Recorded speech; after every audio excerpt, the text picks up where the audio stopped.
예, 안녕하세요. 책 읽어주는 크리에이터 꼬꼬마 민트입니다. 아침 저녁으로 공기가 많이 선선해짐을 느끼는 둘째 주 휴일입니다. 오늘은 지난 시간에 이어서 김만중 작가님의 작품 사시남정기를 읽어보도록 하겠습니다. 세월이 물 흐르듯 흘러 삼상을 마치고 한림은 왕의 명을 받아 조정에 나가 직임을 수행하였다. 그가 소인배들을 배척하고 몸가짐을 당직하게 함으로 천자께서 사랑하시어 높이 들어 쓰시고자 하였으나 승상엄순이 그를 꺼리고 두려워하여 여러 해가 되도록 품기가 오르지 못하였다. 유한림 부부가 혼인을 한 지 벌써 10년이 넘고 나이가 거의 30에 가까웠으나 슬하에 자식이 하나도 없어 부인이 깊이 근심하였다. 사시 부인이 이를 근심하며 알림에게 호소하였다. 첩의 기질이 허약하여 생산을 할 희망이 보이지 않습니다. 불효 삼천에 모후 위대라 하였으니 첩의 자식 보지 못한 죄가 가문의 누가 되어 용납치 못한 것이나 상공의 하야와 같은 덕택으로 지금까지 부재하였습니다. 생각하여 보니 상공이 여러 대에 걸쳐 독자라 유씨 종사가 위태로우니 원컨대 상공은 첩을 괴념치 마시고 어진 여자를 택하여 농장 지경을 보신다면 가문의 경상일 뿐 아니라 첩의 죄 또한 면할 수 있을 것입니다. 한림이 웃어 가로되 너 어째 자식이 없다고 첩을 얻겠소. 첩이 들어오면 집안이 어지러워지는 것은 당연한 일인데 부인은 어찌 화를 자초하려 하시는 거요. 그것은 천만부당한 일이요. 재상가에서 일처일처하는 일은 이해전부터 있어온 일입니다. 첩이 비록 부덕하기는 하나 세속 부녀자들의 투기는 경계하는 바이니 상공은 조금도 염려하지 마십시오. 부인이 조용히 매파를 불러 됨직한 양가 여자를 구하였더니 두 부인이 이 말을 듣고 크게 놀라 사시 부인에게 물었다. 네가 지라를 위하여 첩을 구한다고 들었다. 과연 그런 일이 있느냐? 그렇습니다. 집안에 첩을 두는 것은 화를 자초하는 일이다. 속담에 이르기를 말 한 필에 안장 둘을 얹을 수 없고 밥그릇 하나에 숟가락 두 개 없다 하였다. 군자가 첩을 얻으려 해도 일부러 긋고 말려야 할 터이거늘 화를 자초하는 것은 어찌된 일이냐? 첩이 전문에 들어온 지 벌써 10년이 지났으나 아직 한 점의 효력을 보지 못하였으니 예법에 따르자면 이미 군자께 버림받아 마땅하니 두말할 처지가 아니거늘 어찌 감히 첩두는 일을 꺼리겠습니까? 자녀를 생산하는 일에 이르고 늦고가 어디 있느냐?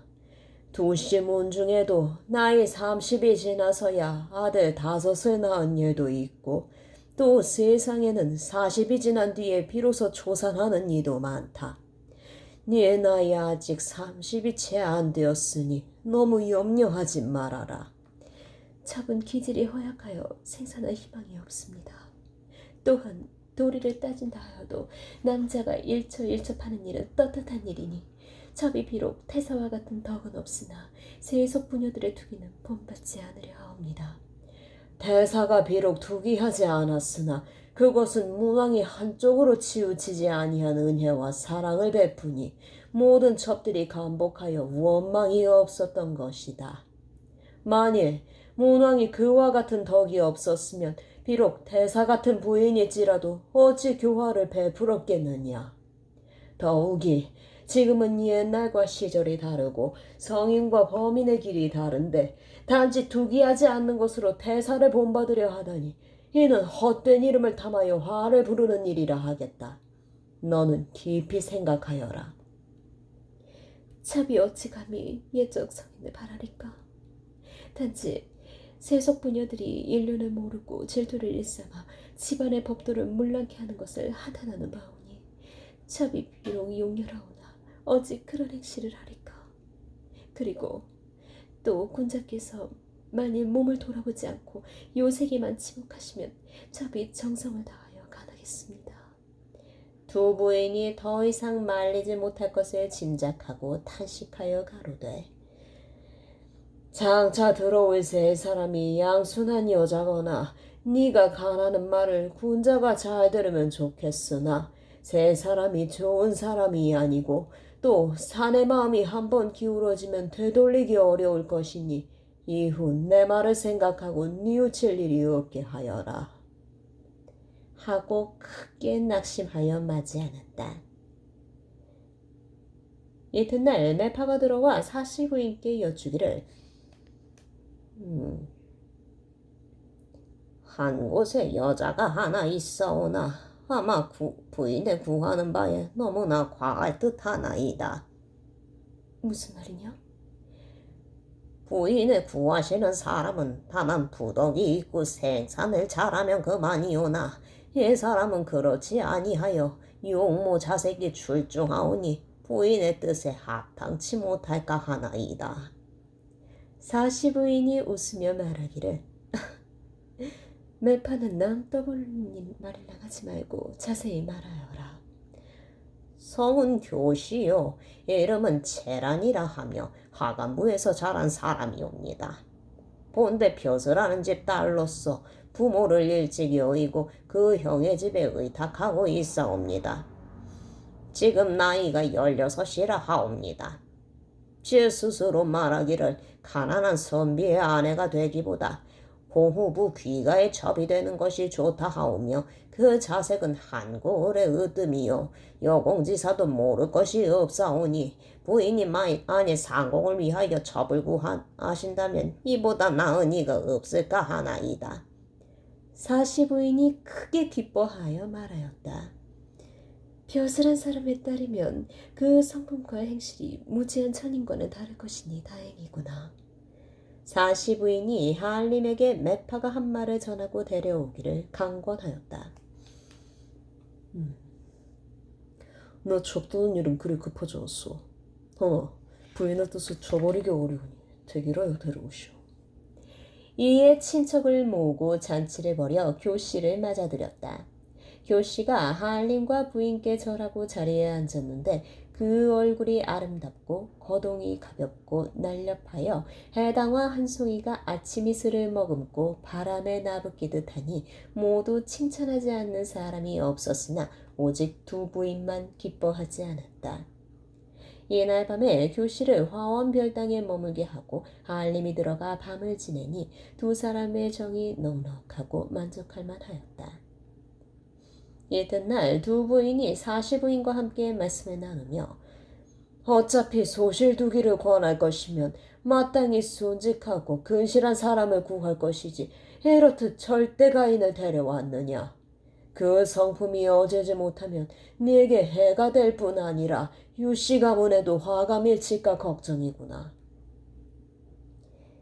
옛날 위장강은 고운 얼굴과 공교로운 웃음으로도 형선지덕을 이루었습니다.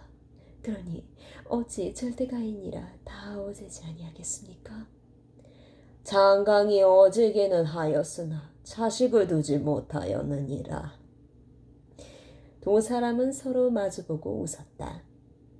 하알림이 교씨가 거처하는 집의 이름을 고쳐 백자당이라 하고 12남매 등 4명으로 하여금 시중되게 하였다.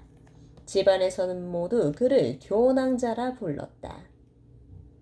교씨가 총명하고 명민하기는 하나 교활하고 간사하여 하알림의 뜻을 잘 맞추고 사시부인을 극진한 듯 섬기니 집안 사람들이 모두 칭찬하였다. 반년이 채 못 가 교씨의 몸에 태기가 있으니 하알림과 부인이 못내 기뻐하였다.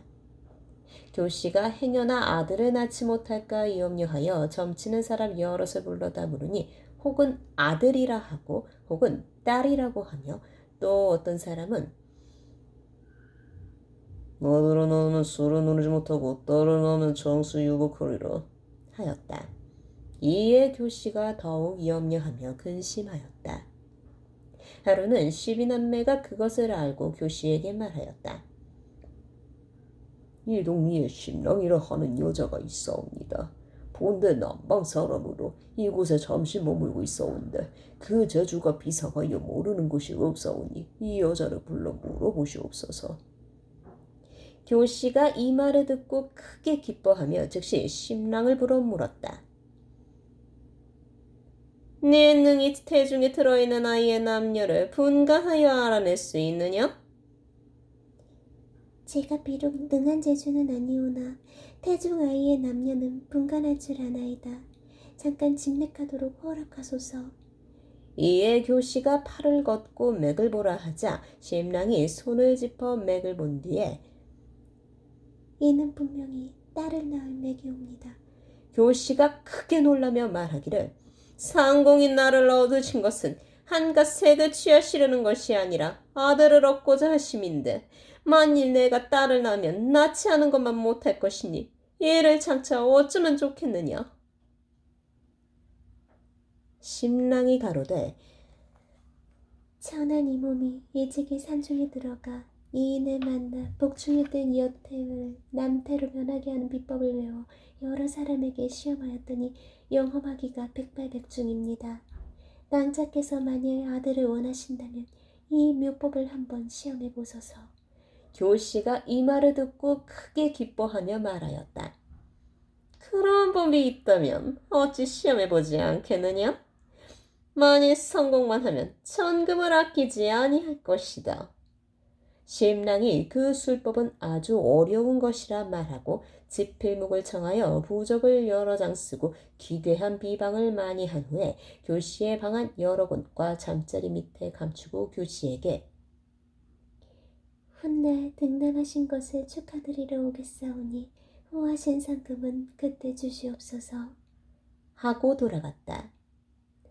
세월이 흐르는 물과 같아 어느새 10살이 차 정말 교씨가 아들을 순산하였는데 아이의 얼굴이 깨끗하고 빼어나며 기질이 기이하였다. 한림과 사시부인의 기쁨은 이루 말할 것도 없고 비복들까지 기뻐하며 칭송하였다. 교씨가 아들을 낳은 뒤로 한림의 대접이 더욱 두터워지고 그에 대한 사랑이 비할 데 없어 백자당을 떠날 날이 없고 아이의 이름을 장주라 하여 손안의 보옥같이 여겼다. 사시부인 또한 아이에 대한 사랑이 극진하여 자신이 낳은 아이를 대하는 것과 조금도 다름이 없으니 집안 사람들도 그 아이를 누가 낳았는지 알지 못할 정도였다. 때는 마침 늦은 봄이라 동산에 백화가 만발하여 아름다운 경치가 가히 구경할 만하였다. 한림은 천자를 모시고 서원에서 잔치를 열어 아직 집에 돌아오지 아니하고 사시부인이 홀로 책상에 의지하여 옛글을 보고 있는데 시녀 춘방이 여쭈기를 화원정자에 모란꽃이 만발하였는데 구경할 만하옵니다. 대감께서 아직 조정에서 돌아오시지 않았으니 이때 화원으로 나가 꽃구경을 하소서. 사시부인이 이 말을 반겨 즉시 책을 덮고 옷을 갈아입은 후 12, 5, 6명을 데리고 연보를 옮겨 정자에 이르렀다. 버들 그늘이 정자 난간에 들이우고 꽃향기를 연못에 젖었으니 화원안이 매우 고요하여 즐길만 하였다. 사시부인이 시비에게 차를 명하고 교씨를 청하여 함께 홈경치를 구경하려는데 문득 바람을 타고 검은 고소리가 은은히 들려왔다. 사시부인이 괴이히 여겨 귀를 기울여 가만히 들으니 그 소리가 매우 맑아서 옥쟁반에 진주굿을 굴러가는 듯 능히 사람의 마음을 움직일만 하였다. 부인이 좌우의 시비에게 묻기를 이상하구나. 이 검은 고를 누가 타는 것이냐? 검은 고 소리가 교낭저의 침소로부터 나는가 싶사옵니다. 아니께다. 음률은 아녀자의 할 도리가 아닌데 교훈왕자 어찌 그러하겠느냐. 듣는 것이 보는 것만 못하니 너희는 모름지기 소리나는 곳으로 가 자세히 알아오너라. 시비가 부인의 명을 받고 소리나는 곳으로 가보니 과연 백자당으로부터 나오는 것이었다. 시비가 가만히 문 밖에서 여보았더니 교낭자가 한 상 가득 음식을 차려놓고 섬섬 옥수로 검은 고를 희롱하고 한 미인이 화려한 의상을 하고 마주 앉아 노래를 부르고 있었다. 시비가 몇 번이고 자세히 보고 돌아와 사시부인께 고하였다. 교훈왕자가 어느 사이에 검은고를 배웠으며 또 노래 부르는 사람은 누구란 말이냐? 내 한번 불러 자세히 물은 후 지인을 가려 좋은 말로 경계하여 다시는 그런 일이 없도록 해야겠구나. 사시부인이 시비에게 교훈왕자를 부르라 명하였다. 이때 교훈왕자는 신랑의 힘과 여러 가지 방해에 힘입어 한림의 총애를 그려하여 음료를 배워 한림을 매혹시켜 농락하고자 하였다. 신랑이 교훈왕자를 향하여 가로되 낭자, 이제 한림의 사람을 더 바꾸자 하면 음료를 배우소서. 검은고와 노래는 장부의 마음을 혹하게 하는 것이니 검은고 잘 타는 사람을 구하여 스승으로 삼는 것이 마땅할 것이옵니다. 나 또한 그런 마음이 있으나 그런 사람을 구할 길이 없다. 사람을 찾아보겠느냐? 제게는 일찍부터 탄금에 익숙한 동무가 있어온데 가랑이라 하옵니다. 가랑이 탄금과 노래 부르기를 잘하니 청하여 배우는 것이 어떻겠사옵니까? 교훈왕자가 매우 기뻐하며 바삐 불러오기를 청하니 신랑의 집 사람을 보내 가랑을 불러왔다. 가랑은 원래 아랫방 기회집으로 온갖 노래와 탄금을 잘하기로 유명하였다. 가랑이 부름을 받고 매우 기뻐하여 비자를 따라 교훈왕자의 침소에 찾아와 곧 뜻을 맞추어 사귀었다. 교훈왕자가 가랑을 스승으로 삼아 음료를 배우기 시작하였는데 본디 영리하고 총명함으로 일취월장하여 고금의 음료 중에 모를 것이 없었다. 교훈왕자는 가랑을 협실에 감추어 두고 한림이 조정에 나가고 없는 틈을 타 음료를 배우고 한림이 집에 있을 때는 배운 노래와 탄금으로 한림을 농락하니 한림이 교시 사랑하기를 날로 더해 사시부인의 침소에 드는 날이 날로 적어졌다. 그날도 한림이 조정에 나가고 집에 없으므로 술과 음식을 차려 가랑과 함께 즐기며 검은고와 노래를 주고받고 있다가 시비가 와 사시부인의 명을 전하며 함께 가기를 재촉하자 바삐 술상을 치우고 시비를 따라 화원에 이르렀다. 사시부인이 좋은 낯으로 자리에 앉히고 물었다.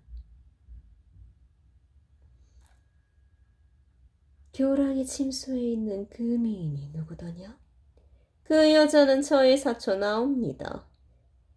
사시부인이 정색하여 엄숙히 아녀자의 행실은 출가하면 시부모를 봉양하고 군자를 섬기는 여가에 자식을 엄숙히 가르치고 아래 것을 은혜로 부르는 것이 아닌가. 아녀자가 음료를 행하고 노래로 소일하면 집안의 법도가 자연히 어지러워지니 그대는 깊이 생각하여 두 번 다시 그런 일을 하지 말 것이며 그 여자는 집으로 돌려보내게나. 그리고 내가 이렇게 말하는 것을 고깝게 생각 말게. 배움이 적어 허물을 깨닫지 못하였으나 부인의 경계하시는 말씀을 듣고 깨달았나이다. 뼈에 새기고 마음에 새겨 영원히 잊지 않겠나이다. 사시부인이 재산 위로하며 내 그대를 아낌으로 간절한 마음으로 충고하였으니 명심하고 훗날 내게 허물이 있거든 그대도 또한 일러 깨닫게 해주게. 그리고 교시와 더불어 종일 담소하며 즐기다가 날이 저물어서야 파하였다. 그날 유한림이 잔치를 파하고 서원에서 돌아와 백자당에 들었는데 술이 취하여 잠을 이루지 못하다가 난간에 비껴서서 주위를 둘러보니 달빛은 낮처럼 환하고 꽃향기는 무르노가 취흥이 돋는지라 교시에게 노래를 한 곡 청하였다. 바람이 차서 몸이 아파 부르지 못하겠사옵니다. 교시가 일부러 사양하였더니 한림이 아녀자의 도리는 가보가 죽을 일을 하라 해도 어기지 말고 반드시 명을 받들어야 하거늘 병을 빙자하여 명을 거스르다니 이것이 어찌 아녀자의 도리겠느냐. 첩이 아까 심심하여 노래를 한 곡 불렀는데 부인께서 듣고 책하시며 요사스런 노래로 집안을 시끄럽게 하고 상공을 미혹하니 내 만일 이후에 또다시 노래를 하면 혀를 끊거나 벙어리 만드는 약을 먹일 것이다 하였나이다. 첩이 본디 가난한 집 자식으로 상공의 은혜를 입어 부귀영화를 이렇듯 누리니 비록 지금 죽어도 한이 없사오나 만일 첩 때문에 상공의 덕에 누가 되면 어찌하오리까? 한림이 크게 놀라 내심 부인이 스스로 늘 특이하지 않겠다 했고 또 교실을 후하게 대접하며 한 번도 교실을 나쁘게 말하는 법이 없었다. 그런데 이제 교시의 말을 들으니 집안에 무슨 일이 있었음에 틀림없구나. 라고 생각되어 교씨를 위로하여 너를 집안에 들인 것은 모두 부인이 권한 일이고 일찍이 너를 극진히 대접하여 한 번도 얼굴빛이 변하는 것을 보지 못하였다. 아마 비복들이 천원을 꾸며내어 만든 일일 것이다. 부인은 본디 유순하여 결코 네게 나쁜 일을 하지 않을 터이니 부질없는 염려를 말고 안심하여라. 교낭자 내심 불만이 가득하나 어쩔 수 없이 그러겠노라 하였다. 속담에도 범은 그리나 그 뼈는 그리기 어렵고 사람은 사귀나 그 속마음은 알기 어렵다 하였으니 교씨가 교원 영색하여 겉으로는 공손한 태도를 보이니 사시 부인이 교씨의 겉모습과 속마음이 다른 것을 어찌 알았겠는가? 다만 음탕한 노래가 장부를 미혹할까 염려하며 교씨를 진심으로 경계하려 한 것이며 조금도 투기하는 마음이 아니었거늘 교녀 문득 한을 품고 교묘한 말을 지어내어 집안의 분란을 일으키니 교녀의 요사스럽고 악랄함이 이와 같았다. 하루는 남매가 사시부인 시비들과 같이 어울려 지내다가 백자당으로 들어와 교씨에게 말하기를 지금 조양의 말을 듣고 왔는데 부인께서 태기가 있으신 듯 하다옵니다. 교씨가 이 말에 크게 놀라 말하였다. 성친한 지 10년이 지난 이제야 잉태를 하였다니 참으로 희한한 일이다. 혹시 월사가 불순하여 그런 헛소문이 난 것 아니냐? 그가 겉으로는 아무렇지도 않은 채 말하였으나 속으로는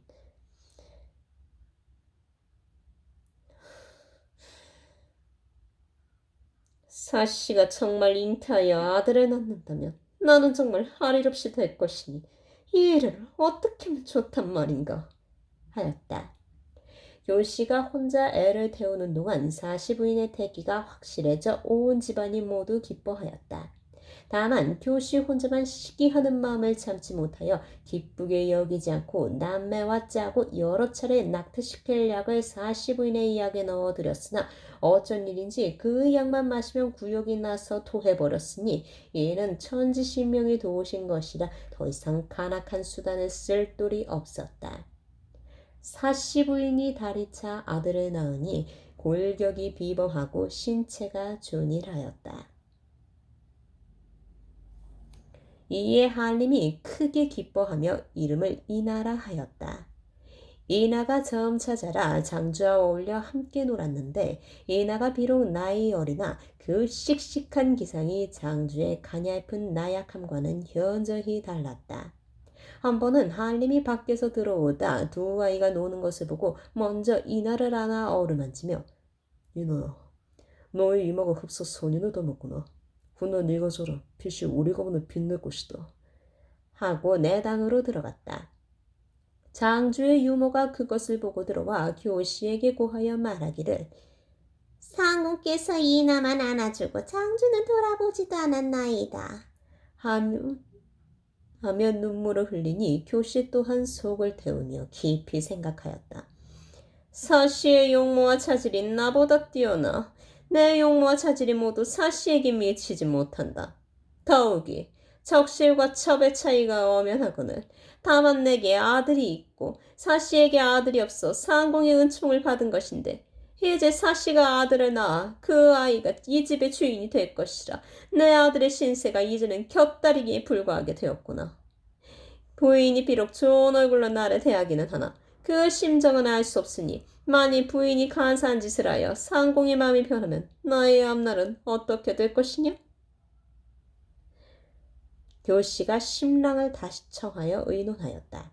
심랑이 그 전에 교씨가 내리는 금은보화를 많이 받았으므로 이미 신복이 되어 교씨의 못된 짓을 돕고 있었던 터였다. 하루는 한림이 퇴골하여 집에 돌아왔더니 이부 성낭중에게서 한 통의 편지가 와 있었다. 잘 들으셨나요? 교시 부인이 들어오고 나서 실질적인 주인공인 사씨가 남편으로부터 교시로부터도 밀리는 상황이 벌어지고 있는데요. 사랑하는 사람으로부터 우선순위에 밀리는 것만큼 가슴 아픈 일은 없다고 생각합니다. 현명함과 어짐을 갖춘 사시 부인이 이 난관을 어떻게 헤쳐나갈지 지켜보도록 하겠습니다. 다음 시간에는 가족 동화인 어른이 되었어도 너는 내 딸이니까의 한 부분을 들려드리고자 합니다. 목소리가 마음에 드신다면 좋아요와 구독 눌러주시면 감사하겠습니다.